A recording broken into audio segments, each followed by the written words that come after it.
रहोगे। ओ मेरे प्रियतम, हम तुम्हारे थे प्रभु जी, हम तुम्हारे हैं, हम तुम्हारे ही रहेंगे। ओ मेरे प्रियतम,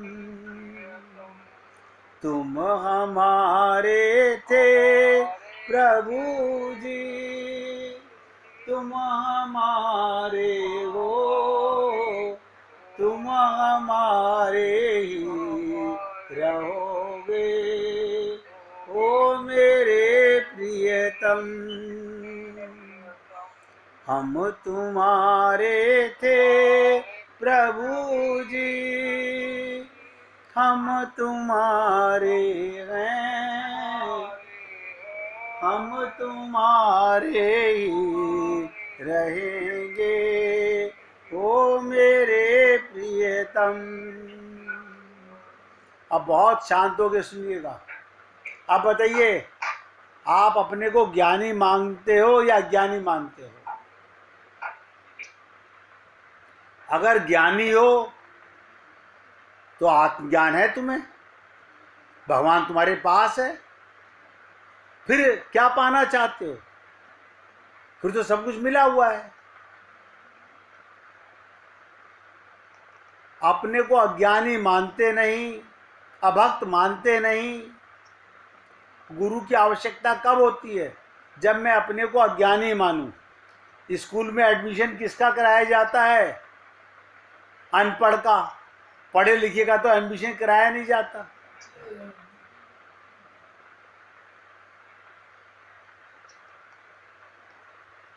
और मैंने कहा भक्ति सबके अंदर है, आत्मा सब हैं।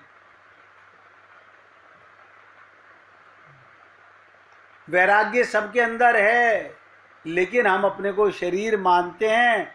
ना हमारे को ज्ञान है, ना हमारे अंदर भक्ति है, ना हमारे को वैराग्य है। और नौटंकियां बहुत लंबी चौड़ी हैं। आप देखो, साल में हम कितने कितने तीर्थों में कहाँ कहाँ भटक आते हैं, और मिलता क्या है? मिलता क्या है? सोच के देख लीजिए।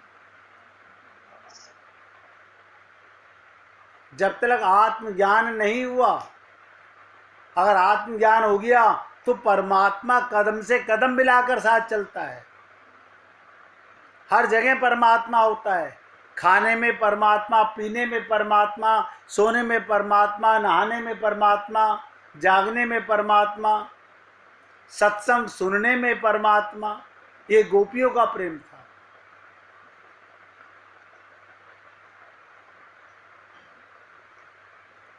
इस प्रेम को पाकर भक्त केवल प्रेम को ही देखता है, प्रेम को ही सुनता है, प्रेम का ही चिंतन करता है। वहाँ प्रेम और प्रेमास्पद में कोई अंतर नहीं रह जाता। क्या मतलब? जो भक्त है वो सदा भक्त रहेगा, जो आत्मज्ञानी है सदा आत्मज्ञानी रहेगा। जो मूर्ख है वो बने अपने आप को कितना बड़ा ज्ञानी, वो सदा मूर्ख ही रहने वाला है।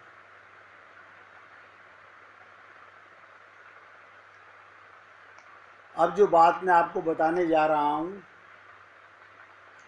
उसको इतनी सरल शब्दों में मत समझना। प्रेम हरि को रूप है, प्रेम हरि को रूप है, त्यों हरि प्रेम स्वरूप। एक होए द्वय में लसे से, जो सूरज और धूप। अब आप बताइए, सूरज और धूप अलग अलग होती हैं, एक होती है? सूरज और धूप एक है, नजर दो आती हैं। सूरज और सूरज की किरण अलग नजर आती है, होती एक है। ऐसे आत्मा और परमात्मा अद्वैत हैं, सदा एक साथ हैं, लेकिन हम लोगों पर अज्ञान का ऐसा भ्रम, शरीर का ऐसा भ्रम, माया का ऐसा भ्रम, यही भगवान की दासी का कमाल है।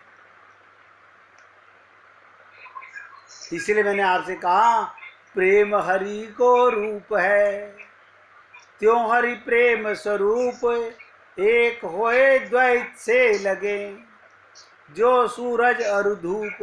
एक है, दो नजर आते हैं। इसी प्रेम भाव को प्राप्त गोपियों की दशा का वर्णन करते हुए भक्त लोग गाते रहते हैं।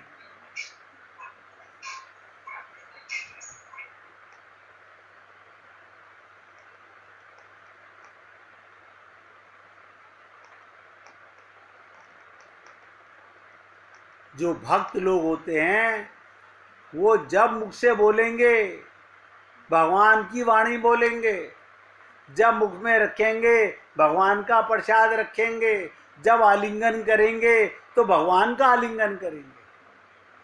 देखिए कमाल की चीज है, ये अंतर है आम जीव में और भक्त में।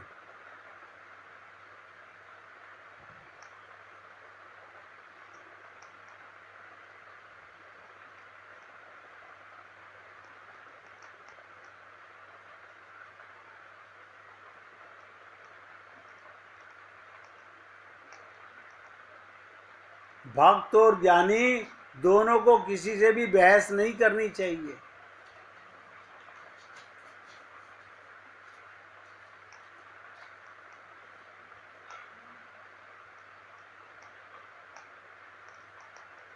यदि कोई भी कुछ पूछे, उसे ज्ञानी समझते हुए और स्वयं को अज्ञानी समझते हुए जवाब दे देना चाहिए।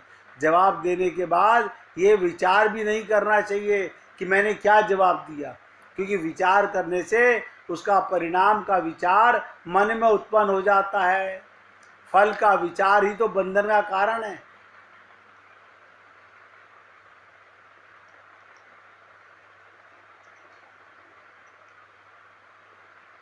बड़ा कठिन है। संत महात्मा किसी से बहस नहीं करते। क्यों नहीं करते?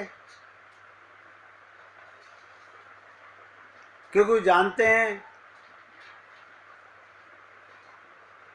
अपने को भक्त होते हुए भक्त साबित नहीं करना चाहते।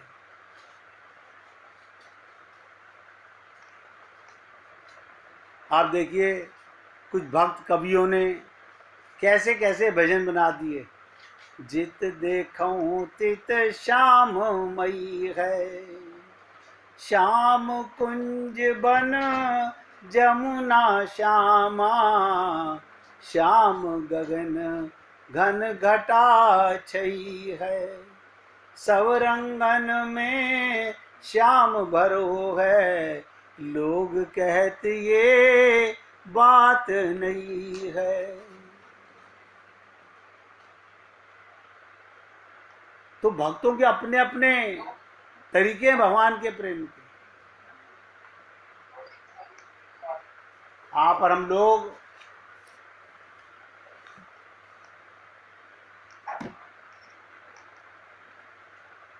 कभी नहीं समझ पाएंगे।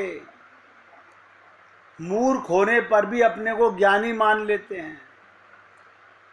सारा दिन शरीर मानते हैं और मन सारा दिन संसार में भटकता रहता है। भक्त का मन तो भगवान में भटकेगा। भाई इतना ही समझ लीजिएगा। आपका मन कहाँ जाता है? संसार में। तो आप ज्ञानी कहाँ हो? आत्मज्ञान कहाँ है? बताइए। आत्मा को कैसे रटाया जाए कि तू आत्मा है? उसके ऊपर मैल इस कदर हावी हो चुका है। आप बताइए, आपको स्त्री पुरुष बता करके ऐसा अज्ञान भर दिया गया। अरे शरीर स्त्री का पुरुष का ज्ञान है, लेकिन आप तो आत्मा हो। शरीर तो मिट्टी का खजाना है। ये तो मिट्टी का पत्थर है, लेकिन नहीं मानते हम इसी को मैं मानते हैं।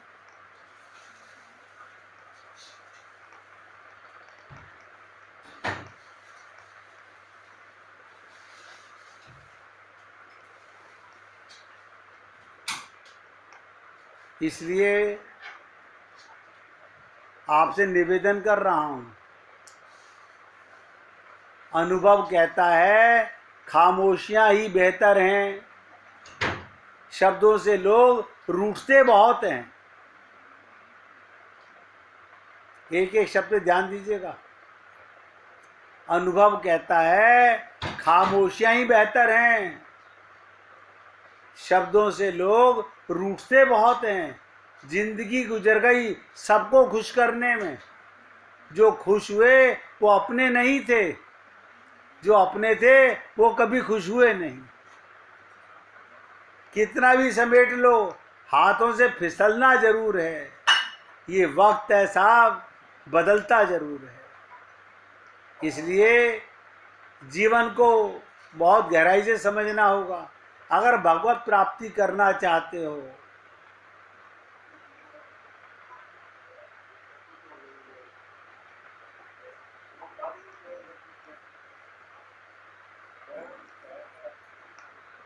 जो गहरी बात आपको बताने जा रहा हूं वो ध्यान से सुनो।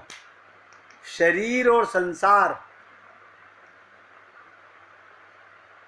सदा बदलते रहते हैं। आप कहेंगे शरीर तो बदलते हुए हमें अनुभव हो रहा है, संसार बदलते हुए अनुभव नहीं हो रहा।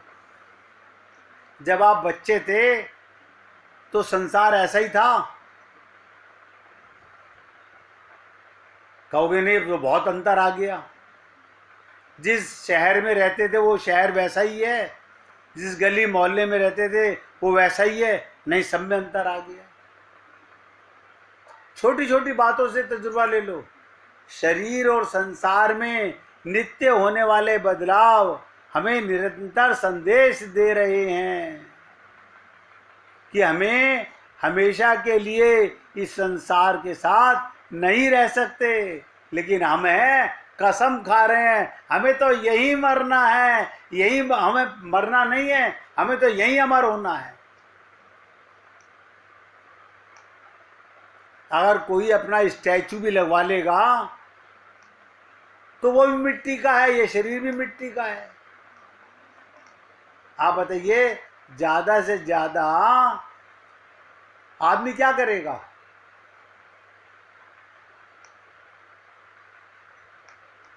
स्टैचू बनवा के लगवा लेगा। मिट्टी पहले भी था, मिट्टी बाद में भी है। पहले भी लोग उसे शरीर समझ रहे थे, क्योंकि मूर्ख देख रहे थे तो उन्हें शरीर नजर आ रहा था। कोई ज्ञानी देखता है तो उसे आत्मा नजर आती है। अब अंतर देख लीजिए अपनी आंखों में।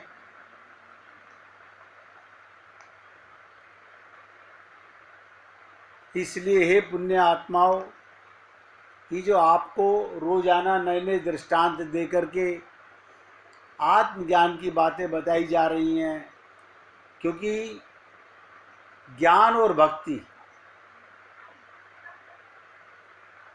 यानी आत्मा और परमात्मा, इसी को ज्ञान और भक्ति कहते हैं। एक आप और एक आपका प्रेमी, प्रीतम, ये दोनों प्रेम है। अब ये दोनों ज्ञान हमें है नहीं, और सब अपने आप को ज्ञानी भी मानते हैं और भक्त भी मानते हैं।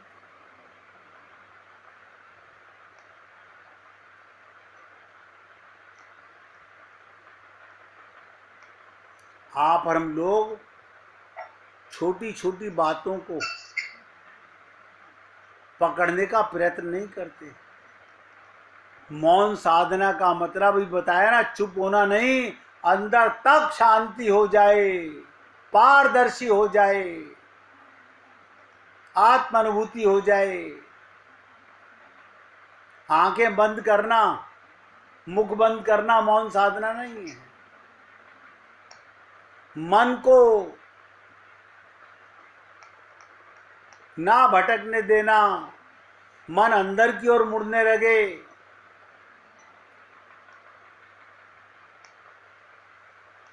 बहुत ज़्यादा चर्चा एक ही दिन में सुनाऊंगा तो आप भी भ्रमित हो जाओगे। अभी गोपी प्रेम पर बहुत चर्चाएं बाकी हैं। एक लीला सुन लीजिए। ललिता सखी, भगवान की राधा कृष्ण की सखी का नाम है ललिता। एक बार राधा जी प्रसन्न हुई तो सोचने लगी, मेरे जैसी कोई सखी होती तो मैं उसके साथ खेलती। मेरे जैसी कोई सखी होती तो मैं उसके साथ खेलती। इतना सोचते ही उनके अंग से, ध्यान से सुनिएगा, एक सखी प्रकट हो गई। ये ललिता कौन है? राधा के अंग से प्रकट हुई है ये। जैसे भगवान ने चाहा, अगर मेरे पास भी कोई प्रेमिका होती तो भगवान के हृदय से राधा का प्राकट्य हुआ है। ये राधा और कृष्ण दो नहीं है। ऐसे ही ये ललिता सखी जो है ये राधा से ही प्रकट हुई है, उनके अंग से ही सखी प्रकट हुई है। जो ललिता जी बन गई उनकी अंतरंग सखी है। राधा कृष्ण का जो विस्तार है उसमें ये सखी दो रूपों से आती है।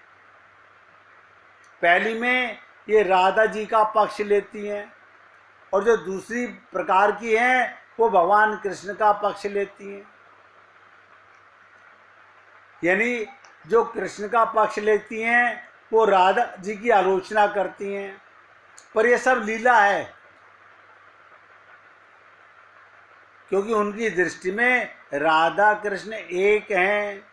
उनके मन में जलन नहीं होती, क्योंकि राधा जी सबकी आराध्या हैं। वो कृष्ण का संग कभी नहीं चाहती। उन्हें राधा कृष्ण का संग देखकर ही सुख मिलता है।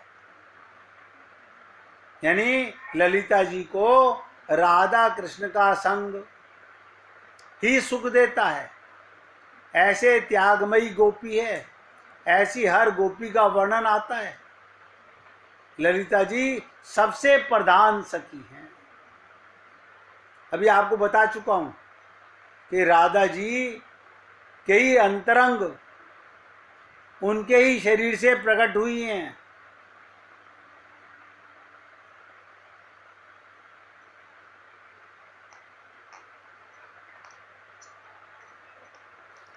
इन्हीं का नाम एक अनुराधा भी है।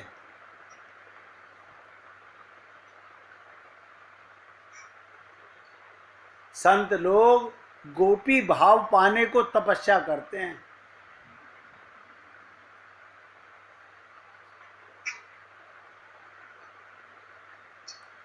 लीला करने के लिए ललिता का भी जन्म हुआ, उनके भी शारीरिक पिता माता बने, राधा जी के भी माता पिता बने लीला करने के लिए। लेकिन ये दो नहीं है।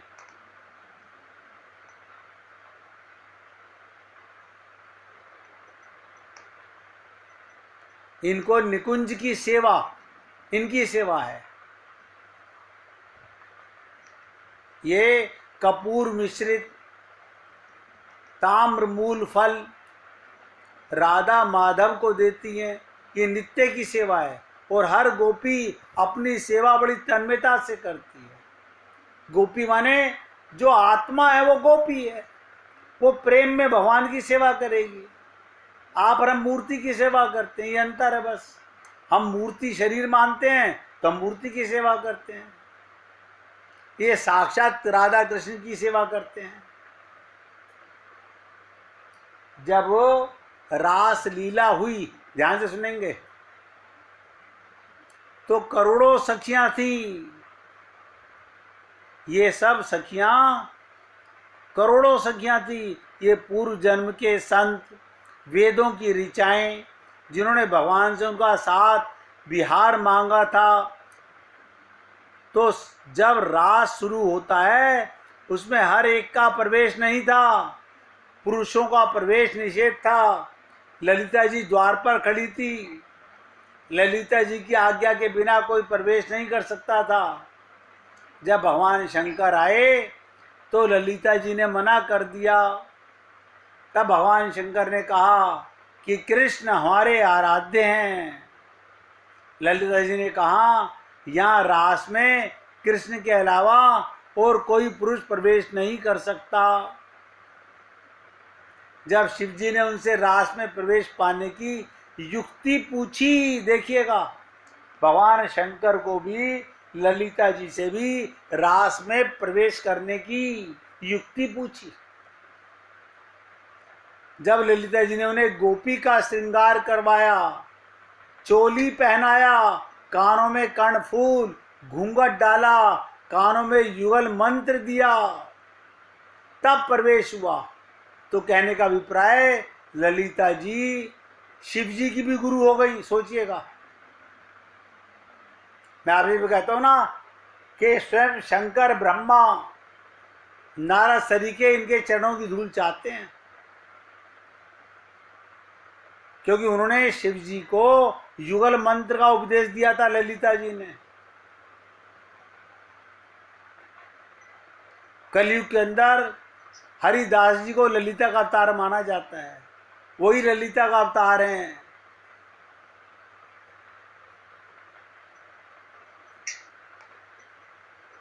और उन्होंने हरिदास जी ने संगीत साधना से भगवान के विग्रह को प्रकट किया।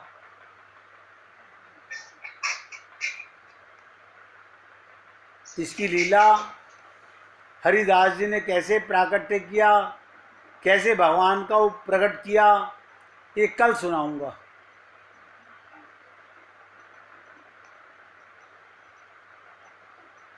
आज तो